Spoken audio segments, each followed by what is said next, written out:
Hello বন্ধুরা, welcome to Saika YouTube channel. আজকে আমি একটা টপিক নিয়ে আলোচনা করব যেটা খুবই জরুরি।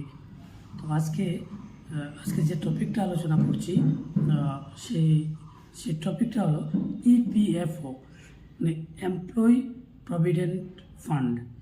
অর্থাৎ প্রত্যেকটা প্রাইভেট সেক্টরে যারা কাজ করে তাদের দেখবেন একটা স্যালারি থেকে একটা অ্যামাউন্ট প্রত্যেক মাসে ইপিএফও বলে, ইপিএফ বলে এটাকে কেটে নেয়। তো সেটা যারা প্রাইভেট সেক্টরে কাজ করে, বিভিন্ন কোম্পানিতে যারা কাজ করে, তারা সেটা প্রত্যেক মাসে একটা অ্যামাউন্ট, নির্দিষ্ট অ্যামাউন্ট সেটা কেটে নেয়। সেটা সম্ভবত বেসিকের 18%, যা হবে বেসিক তার 18% কেটে নেবে, নিয়ে ওইটা আপনার অ্যাকাউন্ট, ইপিএফও বলে একটা অ্যাকাউন্ট করে দেবে। ওই অ্যাকাউন্টে আপনার টাকাটা রেখে দেবে। সেম ওরকমই আবার যেমন আপনারা দেখতে পাবেন যারা গভর্নমেন্ট সার্ভিস করে তাদের ক্ষেত্রে কি হয়, গভর্নমেন্ট সার্ভিসের ক্ষেত্রে ওরা জিপিএফ মানে জেনারেল প্রভিডেন্ট ফান্ড বলা হয়। তো জেনারেল প্রভিডেন্ট ফান্ডে টাকা রাখলে কি হয়, মানে একটা ইয়ারলি একটা ইন্টারেস্ট পাওয়া যায়, যেটা সম্ভবত 7% সামথিং, যেটা গভর্নমেন্ট নিয়ে বিভিন্ন শেয়ার মার্কেটে ইউজ করে, তারপর সেটা থেকে একটা ইন্টারেস্ট যে এমপ্লয়ি আছে তাকে দেয়।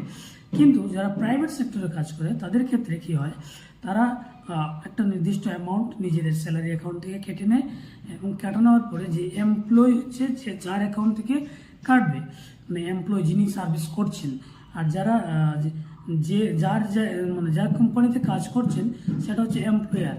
তাহলে এমপ্লয়ার কি করবে, যেই অ্যামাউন্ট এমপ্লয়ি থেকে কাটছে সেম অ্যামাউন্ট এমপ্লয়ার আবার ওনার অ্যাকাউন্টে অ্যাড করে দেবে। তো কি হবে, মানে ডাবল, যেমন আপনি যদি 1000 টাকা করে মাসে কাটান, মাসে 1000 টাকা হয়, তাহলে আপনি এমপ্লয়ার দেবে আপনাকে আরও 1000 টাকা, মানে 2000 টাকা। মানে প্রত্যেক মাসে আপনার 2000 টাকা জমা হচ্ছে, কিন্তু আপনি কাটছেন 1000 টাকা, কিন্তু পরে পাচ্ছেন 2000 টাকা। তো সেই ক্ষেত্রে যখন আপনি যখন আপনি সার্ভিস করতে থাকবেন অনেক দিন করার পর দেখা যাবে, আপনি যখন 4 সাল 5 সাল বা অনেকেই পেনশন পর্যন্ত করে, কিন্তু প্রাইভেট সেক্টরে বেশিরভাগই ক্ষেত্রে 5 সাল 10 সাল পর্যন্ত লোকে করে।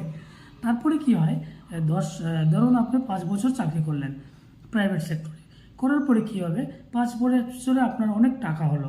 এবার ইপিএফও টাকাটা কি করে তুলবেন, ইপিএফও আপনাকে টাকা দেবে কি না, মানে ওই জন্য আপনি যখন আপনি সার্ভিস করবেন, তখন এমপ্লয়ার থেকে আপনার ইউএএন নাম্বার বলে একটা অ্যাকাউন্ট আছে, সেটা আপনি ওনার থেকে নিয়ে নেবেন, এবং সেখানে প্রত্যেক মাসে আপনি আইডিটা খুলে দেখবেন, একটা পাসওয়ার্ড ক্রিয়েট করে আইডিটা খুলে দেখতে পারবেন আপনার অ্যাকাউন্টে টাকা ঢুকছে কিনা।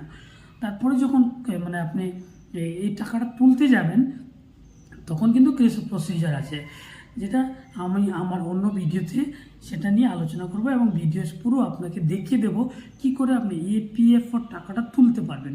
অ্যাকচুয়ালি এটা একটা সহজ প্রসেস, কিন্তু সবাই সেটা পারে না। অনেকে আবার ইপিএফও অফিসের সাথে যোগাযোগ করে, এমপ্লয়ারকে রিকোয়েস্ট করে, কিন্তু সেটা এখন যেটা হচ্ছে, এখন খুব সিম্পলি মোবাইল থেকেই আপনি নিজের থেকে ফিল আপ করে দিলে, আপনি 1.5 থেকে 2 মাস পরে মানে আপনি রিজাইন দিলেন, রিজাইন দেওয়ার পরে 2 মাস পরে, রিজাইন দেওয়ার 2 মাস পরে নিজের থেকে মোবাইল থেকে অ্যাপ্লাই করতে পারবেন। অ্যাপ্লাই করার 15 দিন পরে আপনার টাকা আপনার অ্যাকাউন্টে চলে আসবে। এখন অনেকে দেখা যাচ্ছে, এমনও হচ্ছে যে ধরুন আপনার 3 বছর চাকরি করলেন, বা 1 বছর বা 2 বছর এরকম চাকরি করলেন, করার পরে আপনি সেখান থেকে রিজাইন দিলেন না, আপনি সেই কোম্পানি থেকে চলে আসলেন। আসার পরে কী হচ্ছে, কোম্পানি আপনাকে এমপ্লয়ার যে টাকাটা দেওয়া সেটা বন্ধ করে দিয়েছে, এবং আপনি সার্ভিস করছে না, দিচ্ছে না। এবার আপনার টাকা কী করে তুলবেন, কারণ রিজাইনও দেননি, রিজাইন না দিলে ওটা তোলা যায় না, আর সেটা একটা সমস্যা। কিন্তু ইদানিং যে ইপিএফও পোর্টাল ওদের আপডেট করেছে, যে ওরা এমপ্লয় যে দিন থেকে লেফট হবে তার 2 মাস পর থেকে নিজে এক্সিট ডেট দেখে নিজে থেকেই সেটা করে নিতে পারবে। সেই জন্য সেটাও আমি আমার আরেকটা ভিডিও করব, সেটাতে আপনাকে কি করে করতে হয় আপনাকে আমি দেখিয়ে দেবো। আপনি আমার চ্যানেলটাকে সাবস্ক্রাইব করে রাখবেন সবার আগে আপডেট পেতে, এই সম্বন্ধে ইপিএফ এর সম্বন্ধে যত ধরনের আপডেট আছে সব আমার চ্যানেলে দিয়ে রাখবো। আপনারা আমার সাথে থাকবেন, আমাকে সাপোর্ট করবেন, লাইক করবেন, কমেন্ট করবেন। Thank you.